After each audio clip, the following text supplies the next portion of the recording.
في البدء كان الكلمة والكلمة كان عند الله وكان الكلمة الله.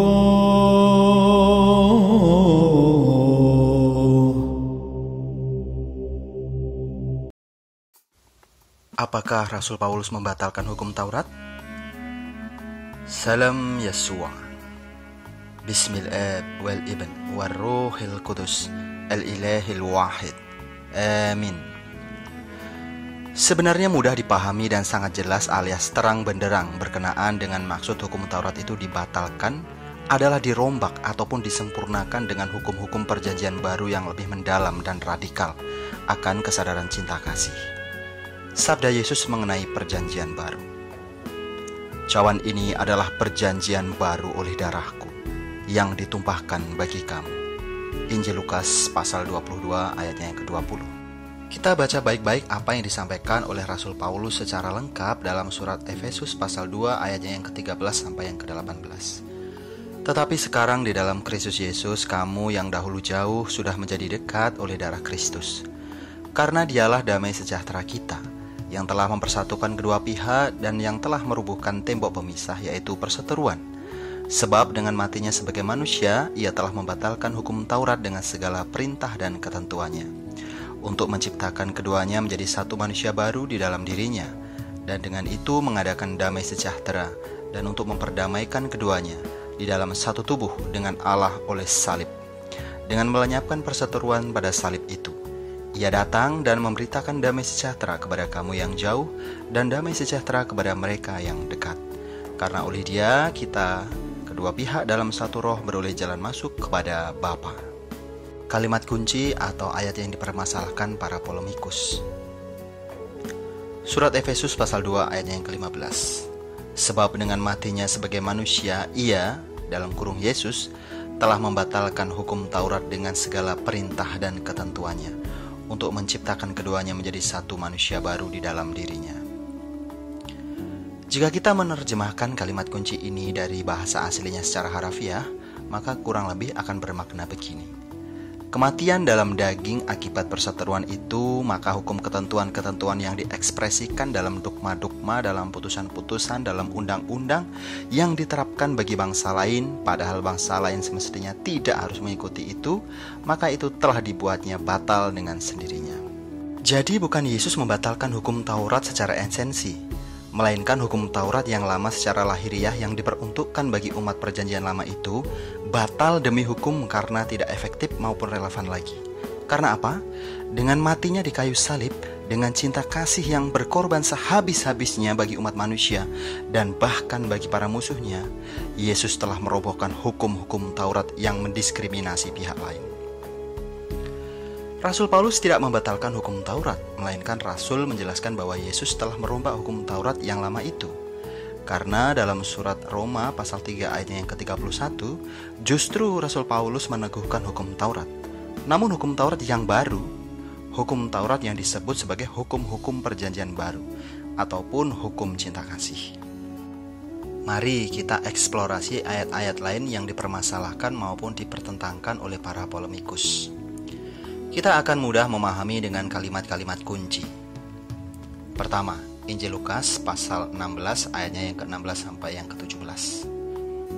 Hukum Taurat dan kitab para nabi berlaku sampai kepada zaman Yohanes, dan sejak waktu itu kerajaan Allah diberitakan, dan setiap orang menggagahinya berebut memasukinya. Lebih mudah langit dan bumi lenyap daripada satu titik dari hukum Taurat batal. Kalimat kunci berlaku sampai kepada zaman Yohanes. Kedua, Injil Matius pasal 5 ayatnya yang ke-18. Karena aku berkata kepadamu, sesungguhnya selama belum lenyap langit dan bumi ini, satu iota atau satu titik pun tidak akan ditiadakan dari hukum Taurat, sebelum semuanya terjadi. Kalimat kunci, sebelum semuanya terjadi. Apakah sabda Tuhan Yesus ini kontradiksi dengan apa yang disampaikan oleh Rasul Paulus dalam surat Efesus pasal 2 ayat 15? Tentu tidak. Sebagaimana telah kita bahas bahwa Rasul Paulus tidak membatalkan hukum Taurat, melainkan Yesus yang telah merombaknya dengan hukum-hukum perjanjian baru, yakni hukum cinta kasih. Hukum-hukum yang lebih mendalam dan radikal yang dalam melakukannya dituntut kesadaran akan cinta kasih. Dari ayat-ayat maupun kalimat-kalimat kunci dalam Injil-Injil tersebut, kita dapat memahami dengan teramat mudah bahwa hukum Taurat dan para nabi yang adalah hukum-hukum lama itu berlaku sampai zaman Yohanes saja. Sedangkan sebelum semuanya terjadi, bermaksud tentang sengsara salib, wafat, dan kebangkitan Yesus. Nah, satu iota pun dari hukum Taurat yang lama itu tidak akan ditiadakan sebelum sengsara salib, wafat, dan kebangkitan Yesus terjadi. Itu maksudnya. Setelah itu terjadi, yang berlaku adalah hukum-hukum perjanjian baru, hukum-hukum yang lebih mendalam dan radikal daripada hukum Taurat, yakni hukum cinta kasih. Sebut saja ini hukum Taurat baru. Hukum Taurat yang lebih mendalam dan radikal karena sungguh diperlukan kesadaran akan cinta kasih dalam melakukannya. Itulah sebabnya dalam surat Efesus pasal 2 ayatnya yang ke-15 mengatakan dengan matinya sebagai manusia, Yesus menciptakan keduanya menjadi satu manusia baru di dalam dirinya, yakni disempurnakannya hukum-hukum itu dengan hukum-hukum yang baru. Hal ini senada dengan apa yang disampaikan oleh Yesus dalam Injil Yohanes pasal 2 ayatnya yang ke-19 sampai 21, bahwa Yesus akan merombak bait Allah yang adalah tubuhnya dalam 3 hari. Sekali lagi, tentu ini bermaksud hukum-hukum maupun ketentuan-ketentuan hukum Taurat yang lama secara lahiriah dibatalkan dan disempurnakan dengan hukum-hukum yang baru. Hukum-hukum perjanjian baru secara lahiriah mungkin berbeda dengan hukum-hukum Taurat yang lama itu. Namun secara esensi ataupun secara hakikat, hukum-hukum ini ada persamaan, namun jauh lebih mendalam dan radikal karena tidak hanya didasari praktik lahiriah, tapi hati yang disucikan dengan kesadaran akan cinta kasih. Lalu, apa saja hukum-hukum perjanjian baru itu? Teramat jelas, hukum-hukum perjanjian baru itu telah diajarkan oleh Yesus setelah ayat-ayat yang dipermasalahkan tersebut, yakni dalam Injil Matius pasalnya yang ke-5, pasalnya yang ke-6, pasal yang ke-7, dan Injil Lukas pasal yang ke-16 ayatnya yang ke-18 yang meliputi tidak mengawini perempuan yang dicerai karena itu zina. Tidak hanya dilarang membunuh, tapi juga dilarang mengkafirkan orang. Beribadah tanpa ganjalan hati atau tidak ada pertikaian dengan sesama. Tidak zina hati. Dilarang bercerai, dilarang bersumpah, jujur, mengasihi sesama seperti diri sendiri dan bahkan mengasihi musuh. Bersedekah tanpa mencanangkannya, beribadah tidak mencari pujian manusia atau pamer, doa tersembunyi, doa Bapa kami, puasa tersembunyi, mengumpulkan harta di sorga, tidak khawatir akan hidup, mencari kerajaan Allah dan kebenarannya terlebih dahulu, tidak menghakimi, tidak memberikan barang kudus pada anjing dan mutiara pada babi, berbuat segala sesuatu yang kita kehendaki orang lain perbuat atas diri kita, dan waspada selalu pada nabi-nabi palsu. Nah, yang melakukan ajaran-ajaran Yesus ini dipuji olehnya sebagai orang bijaksana. Injil Matius pasal 7 ayatnya yang ke-24. Sebenarnya masih ada banyak lagi hukum-hukum Yesus di luar itu. Di antaranya, menjalankan misa atau kurbana kadisya atau liturgi ilahi. Injil Lukas pasal 22 ayatnya yang ke-19. Membaptis segala bangsa dalam nama Bapa dan Putra dan Roh Kudus. Injil Matius pasal 28 ayatnya yang ke-19 sampai yang ke-20. Mengimani bahwa di sorga tidak ada kawin-mawin. Injil Matius pasal 22 ayatnya yang ke-39 sampai 30. Injil Markus pasal 12 ayatnya yang ke-24 sampai yang ke-25. Injil Lukas pasal 20 ayatnya yang ke-34 sampai yang ke-36. Soal makanan, bahwa yang menajiskan bukan yang masuk ke dalam mulut, melainkan yang keluar dari seseorang. Injil Markus pasal 7 ayatnya yang ke-14 sampai yang ke-19. Mengimani Yesus adalah anak tunggal Allah atau Sang Firman yang menyelamatkan. Injil Yohanes pasal 3 ayatnya yang ke-18. Dan seterusnya. Esensi utama hukum perjanjian baru ini pun ditekankan kembali oleh Yesus dalam Injil Yohanes pasal 13 ayatnya yang ke-34 sampai yang ke-35. Aku memberikan perintah baru kepada kamu, yaitu supaya kamu saling mengasihi.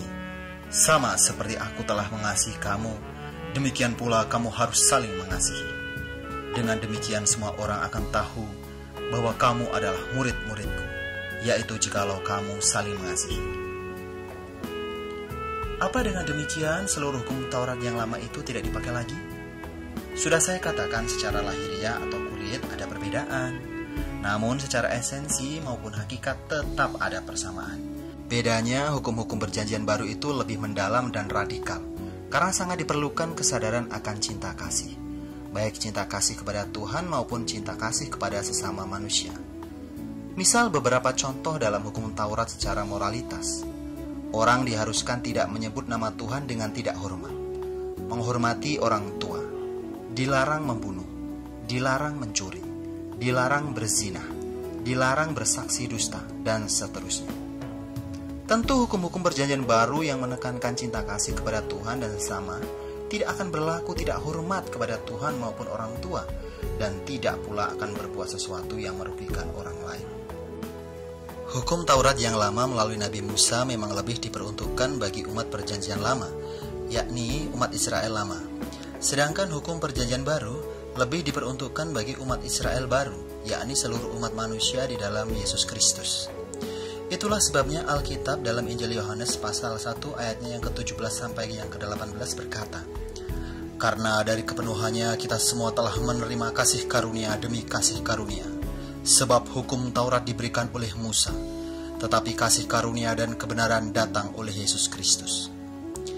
Kita semua umat manusia di luar bangsa Israel telah menjadi umatnya karena iman kita kepada Yesus. Ya, di dalam Kristus Yesus kita menjadi umat kesayangannya. Kita yang dahulu jauh sudah menjadi dekat oleh darah Kristus. Yesus datang dan memberitakan damai sejahtera kepada kita yang jauh dan damai sejahtera kepada mereka yang dekat. Karena oleh Dia kita kedua pihak dalam satu roh beroleh jalan masuk kepada Bapa. Surat Efesus pasal 2 ayatnya yang ke-13 dilanjutkan ayatnya yang ke-17 sampai yang ke-18. Rasul Petrus pun menegaskan mengenai kita dalam suratnya. "Tetapi kamulah bangsa yang terpilih, imamat yang rajani, bangsa yang kudus, umat kepunyaan Allah sendiri, supaya kamu memberitakan perbuatan-perbuatan yang besar dari Dia, yang telah memanggil kamu keluar dari kegelapan kepada terangnya yang ajaib. Kamu yang dahulu bukan umat Allah, tetapi yang sekarang telah menjadi umatnya, yang dahulu tidak dikasihani, tetapi yang sekarang telah beroleh belas kasihan." Surat Petrus pasal 2 ayatnya yang ke-9 sampai yang ke-10. Hukum-hukum perjanjian baru ini akan sangat baik sekali jika selalu ditekankan oleh para apologet Kristiani dalam pewartaannya. Oh ya, yang ngaku lebih Kristen daripada orang Kristen, apakah melakukan hukum-hukum Yesus ini atau justru menentang? Silahkan direnungkan. Semoga bermanfaat, berkah dalam.